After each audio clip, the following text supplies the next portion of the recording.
মানবতা বিরোধী অপরাধের দায়ে মৃত্যুদণ্ডপ্রাপ্ত আসামি মাওলানা আবুল কালাম আজাদ ওরফে বাচ্চু মিয়া অবশেষে আত্মসমর্পণ করেছেন। দীর্ঘ 10 বছরেরও বেশি সময় আইন শৃঙ্খলা রক্ষাকারী বাহিনীর চোখ ফাঁকি দিয়ে পলাতক থাকার পর বুধবার সকালে তিনি আন্তর্জাতিক অপরাধ ট্রাইব্যুনালে হাজির হন। 2024 সালের আগস্টে ছাত্র জনতার অভ্যুত্থানে শেখ হাসিনা সরকারের পতনের পর আন্তর্জাতিক অপরাধ ট্রাইব্যুনাল পুনর্গঠন করা হয়। পরিবর্তিত পরিস্থিতিতে 2025 সালের 8 জুলাই সাজা স্থগিত চেয়ে স্বরাষ্ট্র মন্ত্রণালয়ে আবেদন করেন আবুল কালাম আজাদ।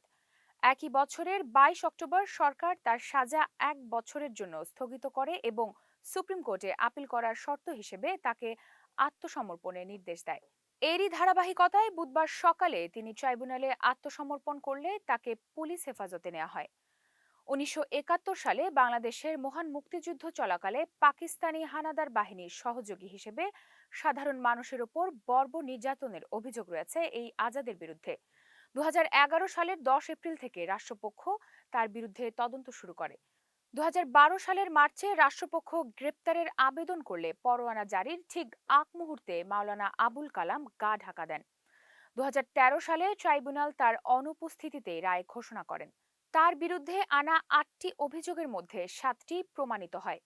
এর মধ্যে 3টি অপরাধের জন্য তাকে মৃত্যুদণ্ড প্রদান করা হয়। একটি অভিযোগে তিনি খালাস পান।